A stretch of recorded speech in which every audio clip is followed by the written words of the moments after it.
I know Earl wants to be here. Will they go ahead and pony up and make the deal for Earl Thomas? I know there's people who want to in the organization.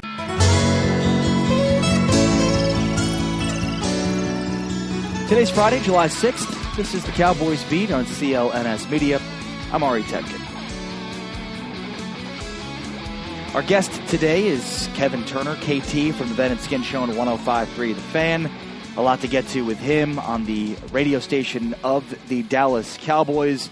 I also want to break down the position group for the Dallas Cowboys, their offensive line, which is a huge, huge piece that I predict for their success this season. So we'll get to the offensive line breakdown as we break down positional groups each week on the Cowboys Beat, getting closer and closer to training camp and then, of course, the regular season. But I think it's sort of interesting to look at one individual player for the Cowboys that is so much more important than any other player for the success of the team this season. And I don't know that you could ever look at a football team like a basketball team from a standpoint of one guy meaning that much significance for a team's ability to win. In the NBA, one guy, one great player, means that much to the team for winning. And in the NFL, with 11 players on offense, 11 players in defense, and the importance of special teams, you just don't usually have any individual players that have that importance. But I think with the Dallas Cowboys this season, you do. There's one.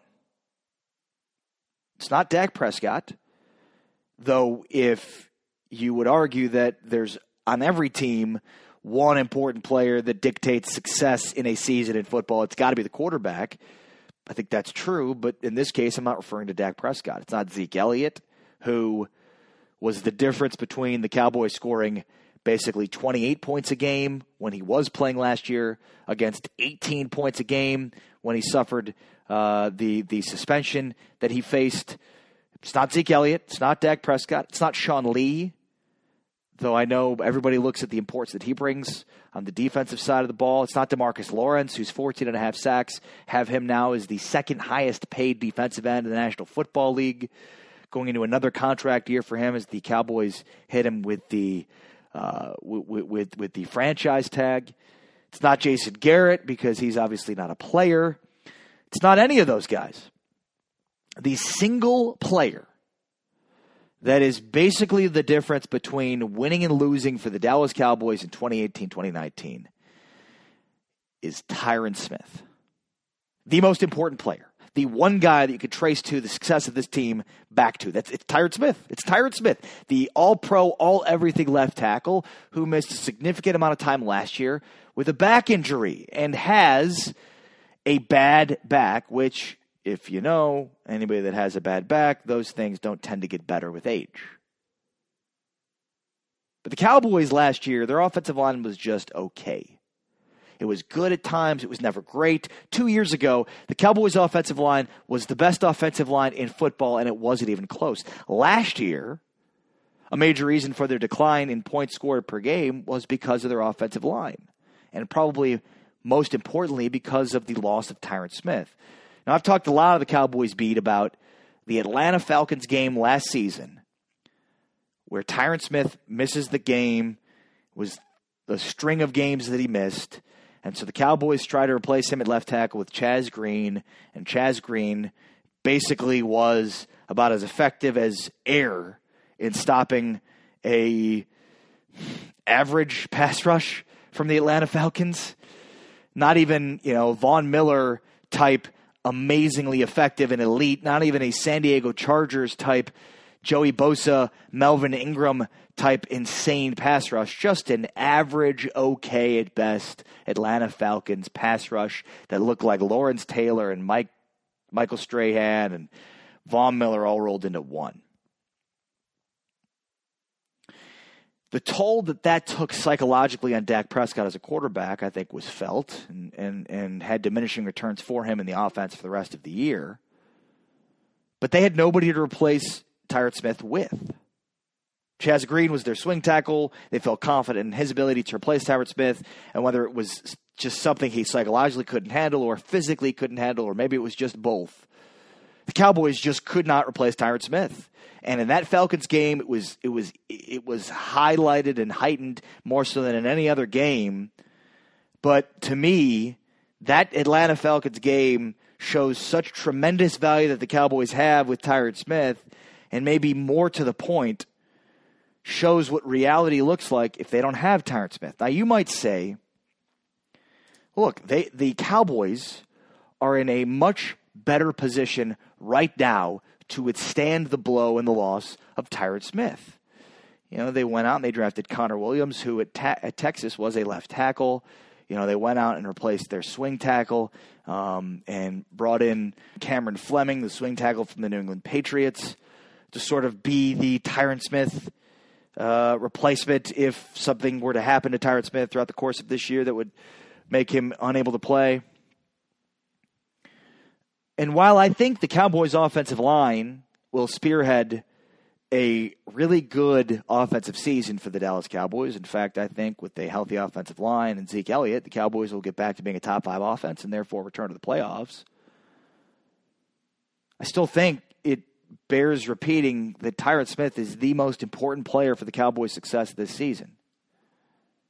Connor Williams doesn't have the weight to be the left tackle, at least not right now, in order to replace Tyron Smith.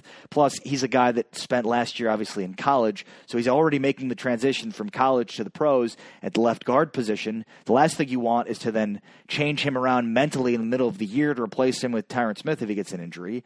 Cameron Fleming is probably the guy that's most equipped to replace Tyron Smith if Tyron Smith has to miss time, but Cameron Fleming never was able to crack the starting offensive line for the New England Patriots as long as he was there. Yeah, I mean, he played spot duty at different times, was able to replace certain guys, and maybe he's an upgrade from Chaz Green, but what does that even really mean? He's an upgrade from air? He's better than nobody being at left tackle? The Cowboys are certainly in better position this year to replace Tyron Smith, but that doesn't mean that they can replace him. And the bottom line here is the Cowboys' ability to get back to being a top 5 offense resides on the Cowboys' offensive line and Zeke Elliott. And that Cowboys' offensive line is probably more important than Zeke Elliott. Zeke Elliott is really freaking good. He is one of, if not the best running backs in all of football. But he's not as effective as he needs to be unless Tyron Smith is at left tackle, Travis Frederick is at center, Lyle Collins is at right tackle, Zach Martin is at right guard, and Connor Williams at left guard. That is an all-pro type offensive line. But if you remove Tyron Smith from the equation, there isn't a quick trick transition for them. Now we look and stare directly at the reality facing the Dallas Cowboys and their prized left tackle. Their left tackle who has been an all-pro, all-world left tackle for the Dallas Cowboys. They're too early in their ability to replace him long-term at that position. And that position, left tackle, is one of, if not the most important positions on the football field for any team. Maybe Connor Williams is the left tackle of the future. He's not this year. And Cameron Fleming is not going to adequately replace Tyron Smith. For the Cowboys offense to be top 5 in the NFL again, for the Cowboys offense to be as good as it could possibly be, to lead the Cowboys back to the playoffs, they need their offensive line to be as good as it was 2 years ago, and there is nobody on their roster that can fill in for Tyron Smith if Tyron Smith can't play in 16 games. Maybe the Cowboys are in better position now to replace Tyron Smith long-term at left tackle, but there is no way the Cowboys can be the best versions of themselves. There's no way the Cowboys can make the playoffs. There's no way they can have a top 5 offense, and Tyron Smith doesn't play in 16 games this season. Coming up, after our interview with Kevin Turner from 105.3 The Fan, I want to take a deeper look at the offensive line, see just how good it can be. But with that in mind, on the Cowboys beat, let's visit with KT, Kevin Turner from the Ben and Skin Show on 105.3 The Fan. KT, how you doing, buddy? I'm doing well, Ari. Thank you very much for having me, sir. I appreciate you spending some time with us. So this is like the lull before the season begins, 2 weeks basically until training camp starts. What are kind of your most important unanswered Cowboys questions as we head into training camp? I think, the unanswered questions, to me, we're going to start talking about position battles soon and things like that. I think the number one is, will they pony up to the table and trade for Earl Thomas? I know Earl wants to be here. I think, there's a lot of Cowboys players who would love to have him. I think for anyone who was upset about Des Bryant getting cut, a good way to alleviate that inside the locker room would be to bring in another all-pro type of player, even if it's on the other side of the ball. So I think that's the number one thing that I'm kind of keeping an eye on is, will they go ahead and pony up and make the deal for Earl Thomas? I know there's people who want to in the organization, and then I think you have the guy who's kind of running the show now, Stephen Jones, who's like, you know what, let's just wait and see. I'm good. Financially, doesn't make sense right now. The fiscal wisdom that Stephen Jones has finally put into this organization does have, waves all throughout the locker room and on the field. And it's going to be a thing. Will someone talk him into it? Or will he finally just say, you know what, safety's not looking good, we should probably go ahead and do it? I will say this. I don't think Earl Thomas is just going to sit there and, sit out, So I think he'll end up playing for Seattle. It's just, will the Cowboys go ahead and make a move and get him in the gray and blue? It's so interesting because, KT, the Cowboys were forever known as being so fiscally irresponsible, and they had bad contracts and a lot of dead money. And, it's as if they overcorrected. Now they're completely unwilling to spend anybody, to bring out anybody outside the organization. It's just insane how 10 years ago this team spent too much, and now it's as if they don't spend enough. Dude, it's incredible. And I'll say this. For me, I am personally, and maybe it's just because I like drafting players, I personally do not want to give up a second or third round pick for Earl Thomas when he's going to be a free agent next year. I kind of equate it to look at basketball right now with what's going on with Kawhi Leonard. Well, if Kawhi Leonard wants to be there anyways next year, why would you trade, if you're the Lakers, why would you trade the Spurs a bunch of decent young players and draft picks? He's just going to sign with you next year if he wants to be there that bad. And I thought there was interesting comments from Cliff Avril, who used to play for the Seahawks, and he had some comments like, oh yeah, everyone in our locker room knows that Earl wants to be in Dallas. It's like, okay, so if he wants to be there that bad, let's just wait 1 year, sign him next year. That's the way I look at it. But it is interesting because they went so long, and I am on the boat of wait, okay? But they went so long of, as you said, just kind of making mistakes. And now there's a lot of people like, we got to go get him now. And I'm like, guys, no, okay. You griped about this team for doing the opposite. Now you can't just turn day by day. You can't just switch sides. So I'm a fan of Earl Thomas as a player. Of course, who's not? But, I think it's a good opportunity to find out what you really have in guys like Xavier Woods and, honestly, Jeff Heath as a role player. I know it's not exciting when Earl Thomas is sitting there. I know it's not exciting, but I think it's something that you really kind of owe it to the process of waiting and getting off the books. And we'll do this next year when Tony Romo's dead cap money and Des Bryant's dead money is not on the books. Let's just do it next year. Kevin Turner, KT for 105 through the Fan and the Athletic DFW, joining us on the Cowboys beat. What position battle are you most intrigued about? I think for me, there's a couple things. Now it's going to be defensive line, and David Irving is kind of because of this. Yeah. But how is that going to work out? We'll still have DeMarcus Lawrence and Tyrone Crawford at defensive end. And I like some of the guys that you have behind there, who are going to be competing, and you might get Randy Gregory. But defensive tackle, has Malik Collins done enough to secure a job as a starting DT? I don't really think so. And he's, coming off the foot injury. So, and which he re-aggravated too. So I don't know if he's some guy you can just mark down and say, okay, there's the guy that we plug in. And then the David Irving suspension makes things difficult. They traded for Jihad Ward from Oakland. I know they like him a lot. And then obviously he was in the Ryan Switzer trade. They like him a lot, so I think that's interesting. So defensive tackle, somewhere to watch. We just talked about safety a little bit. That'll be interesting to watch.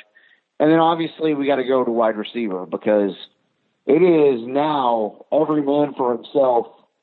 Cole Beasley's really the only guy who you can chalk into your, top three. I don't think they're just going to hand a job to Alan Hearns. I know they've paid him, but I don't think they're just going to hand it to him. Don't think they're just going to hand a job to Terrence Williams, obviously. I mean, after all he's been through in the offseason plus the broken foot, I don't think they're just saying, hey, T-Will, you're set. I don't think they're just going to hand a job to Michael Gallup, who was a third-round pick, at pick 81. So, wide receiver is going to be awesome. They got the new wide receiver coach in the mix. It's going to be an awesome position group to watch. I think there's an interesting name to keep in mind here because I honestly think he doesn't make the team. But they signed Deontay Thompson for like a one-year deal for $1 million, and he kind of would take over that Bryce Butler role, kind of tall, fast, get down the field. You're kind of 20 yards per catch guy. And I'm sitting here going, I don't know if there's room to carry him on the roster. So they like Lance Lenoir, and Tavon Austin's going to be getting touches as well, even though we're not calling him technically a wide receiver at this point.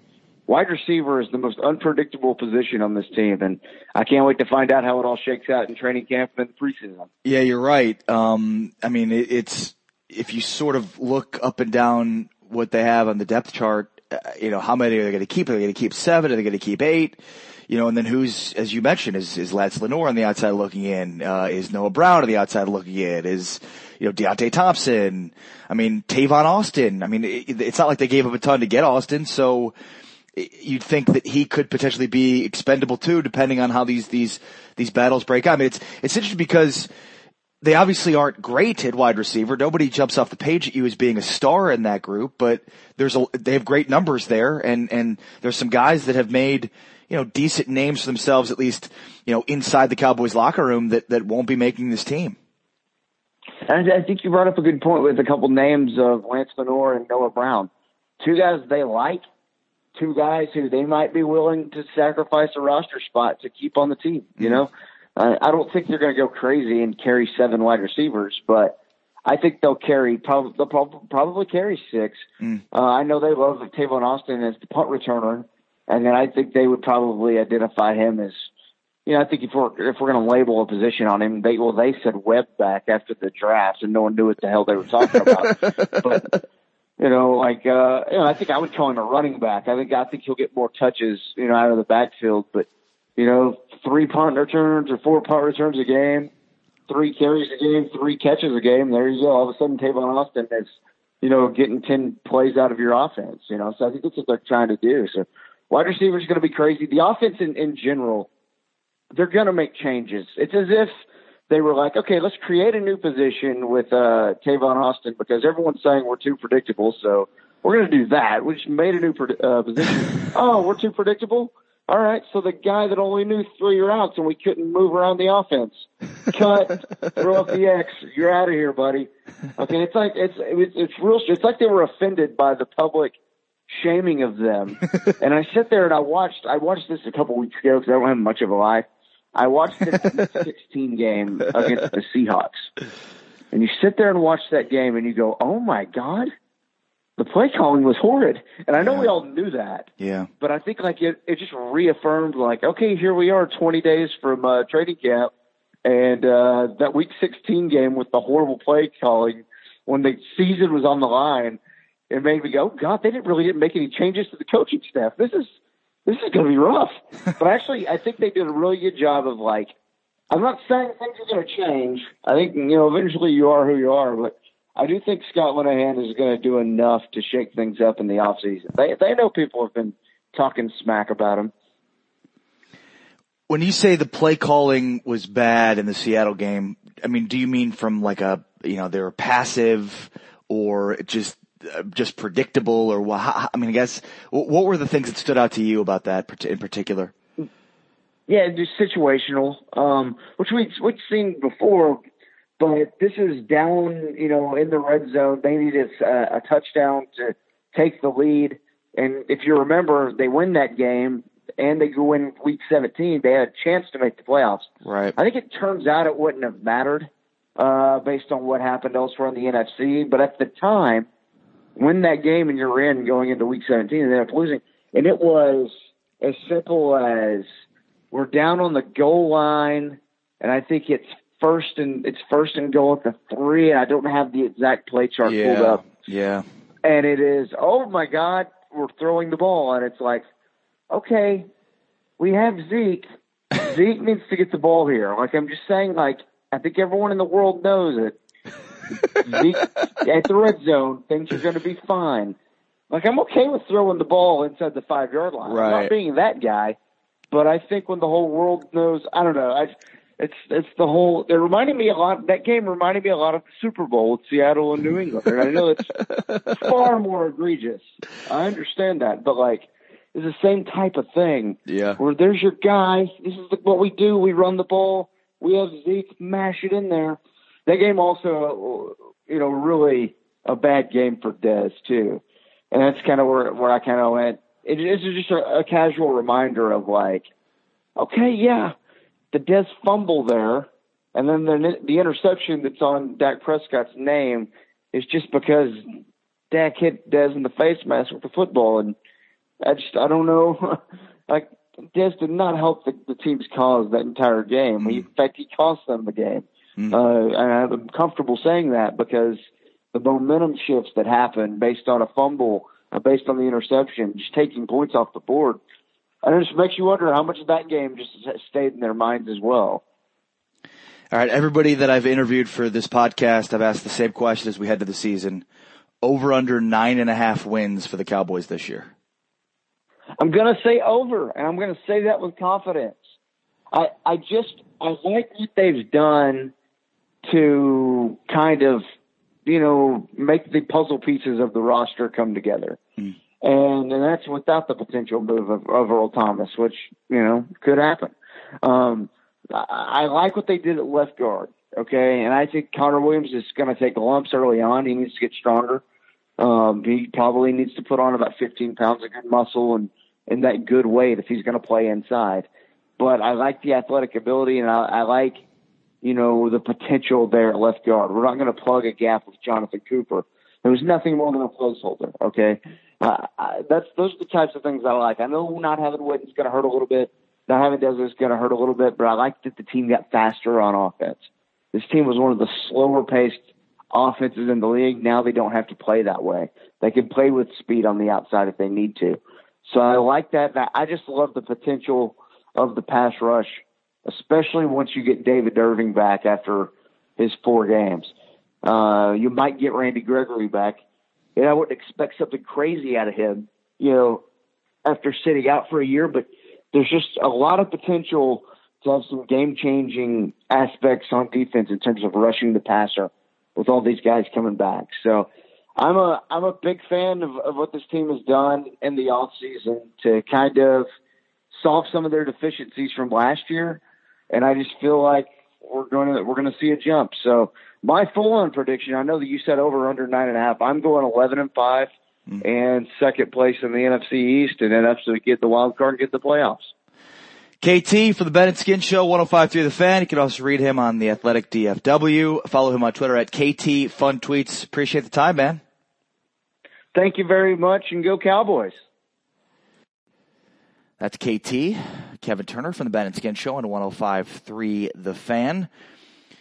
And as we get closer and closer to training camp, just a few weeks away now, we are breaking down each positional group of the Dallas Cowboys. We've already gone through quarterbacks, wide receivers, defensive line, and the linebacking core.